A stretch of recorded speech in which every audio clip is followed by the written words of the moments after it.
Bonjour les amis, alors c'est une belle journée aujourd'hui, c'est la première journée de la belle semaine de relâche. Alors vous allez être en congé, vous allez pouvoir faire plein de belles choses. Et aujourd'hui c'est une journée très spéciale, c'est la fête de ma petite fille Mégane. Alors Mégane, je te dis bonne fête, cette histoire est pour toi et je te donne plein de bisous. Alors l'histoire aujourd'hui c'est Monsieur Rigolo et la lampe magique. Monsieur Rigolo vivait dans une théière. La théière, c'était sa maison. Une maison théière. Je t'entends déjà dire que ça n'a pas de bon sens, c'est ridicule. Mais c'était une maison parfaite pour Monsieur Rigolo. Par une belle journée de printemps, Monsieur Rigolo découvrit un vieux coffre dans son grenier, situé sous le couvercle de la maison théière. Alors regardez sa belle maison, Monsieur Rigolo. Ça a l'air joyeux, hein? Même les rideaux ont l'air joyeux, toutes sortes de belles couleurs.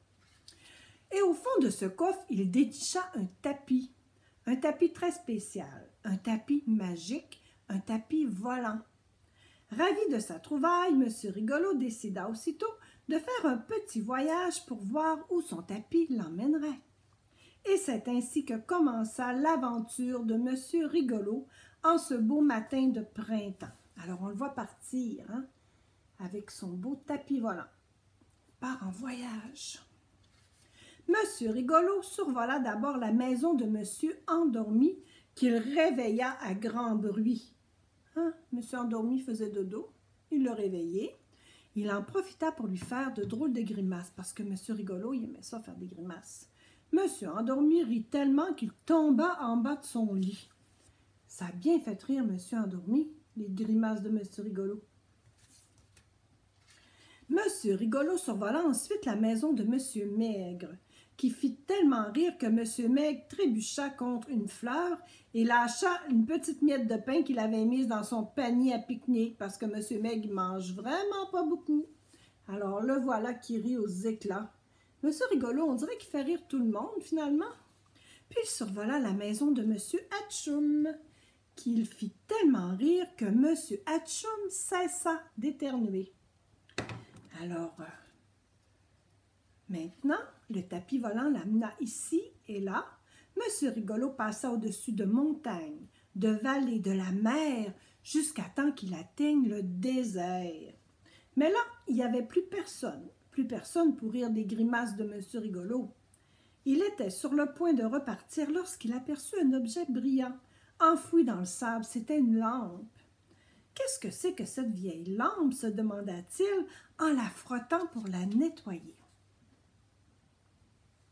Il a trouvé une lampe. Soudain, un coup de tonnerre retentit. Un nuage de fumée rose se forma et un génie apparut devant Monsieur Rigolo. C'était une lampe magique. Voilà le génie. Monsieur Rigolo remarqua aussitôt l'air malheureux du génie. Il n'avait jamais vu quelqu'un d'aussi triste. Et le génie lui dit, « Maître, je suis le génie de la lampe et j'apparais devant vous pour vous accorder 3 souhaits. 3. » À la grande surprise du génie, Monsieur Rigolo lui répondit par une de ses fameuses grimaces, parce que Monsieur Rigolo, il voulait faire rire le génie, bien sûr. Mais le génie ne rit pas. Il ne sourit même pas d'un poil. Ça ne le fait pas rire du tout, les grimaces de Monsieur Rigolo.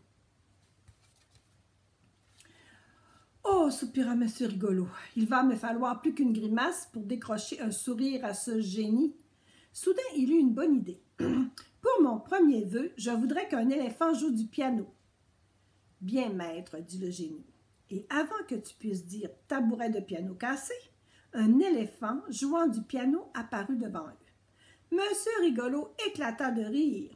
Il faut dire que c'était vraiment très drôle. Hein? Un éléphant qui joue du piano, on ne voit pas ça souvent, surtout dans le désert. Est-ce que le génie va rire? Mais ce n'était pas assez drôle pour faire rire le génie. Il semblait même encore plus triste qu'avant. Monsieur Rigolo eut une autre idée. Pour mon deuxième vœu, je voudrais une souris. Et avant que tu puisses dire sourisette, grisounette, coquinette, une souris apparut devant eux. Alors le génie il a fait apparaître la souris. C'était le deuxième vœu.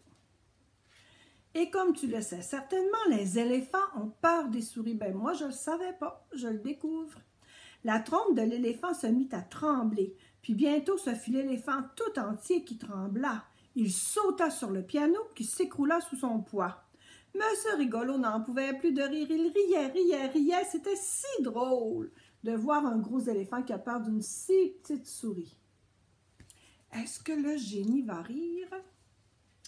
Pas vraiment, dit le génie, ce n'est pas très drôle. Il est encore plus triste qu'avant. Vous êtes décidément très triste, lui dit Monsieur Rigolo. Vous le seriez, vous aussi, si vous aviez vécu dans une lampe. C'est vrai que ça doit être pas très confortable, admit Monsieur Rigolo.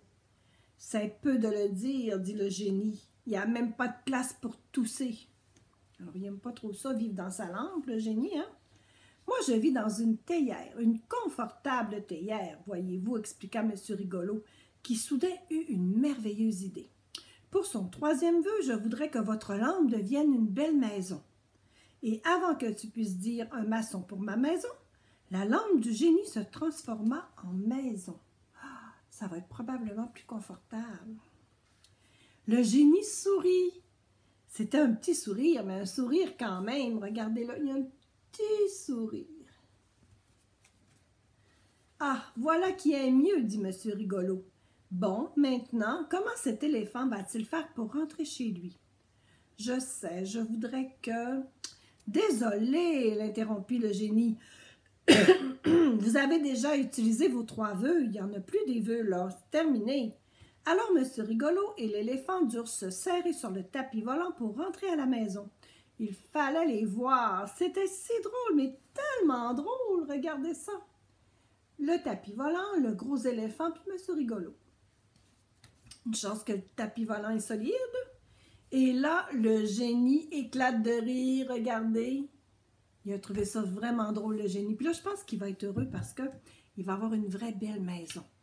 Alors, c'était une belle histoire. Hein? Monsieur Rigolo, il est vraiment gentil.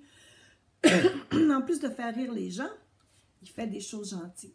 Alors voilà, c'était notre belle histoire aujourd'hui. Je vous souhaite un beau dodo si jamais vous écoutez mon histoire avant le dodo. Faites de beaux rêves. Je vous aime. Bye bye.